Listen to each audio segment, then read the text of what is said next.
So property ట్యాక్స్కి వచ్చేసరికి టెక్సాస్లోకి వచ్చేసరికి almost 1.6 నుండి 2.3% ల్యాండ్ మీద ప్రాపర్టీ ట్యాక్స్ కంపల్సరీ కట్టాలి. అండ్ ఆల్సో టెక్సాస్లో ఇంకో రూల్ ఏంటంటే నువ్వు ఆ ల్యాండ్ని వాడినా వాడకపోయినా ప్రాపర్టీ ట్యాక్స్ మ్యాండేటరీ కట్టాలి.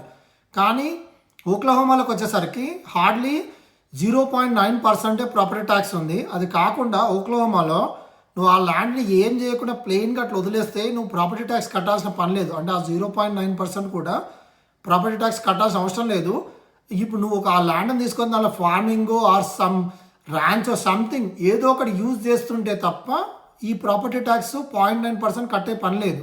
అదే టెక్సాస్లోకి వచ్చేసరికి as long as you hold some land you have to pay the property tax. కాకపోతే టెక్సాస్లో ఉన్న అడ్వాంటేజ్ ఏంటంటే ఈడ ఇన్కమ్ ట్యాక్స్ లేదు కాబట్టి స్టేట్ ఇన్కమ్ ట్యాక్స్ లేకపోవడం వల్ల అక్కడ బెనిఫిట్ అవుతుంది. కానీ ప్రాపర్టీ ట్యాక్స్ దగ్గర ఆ అమౌంట్ కట్ అయిపోతుంది, ఇంకెక్కువ కట్ అవుతుంది. సో ఇది difference property taxes point of వ్యూలో.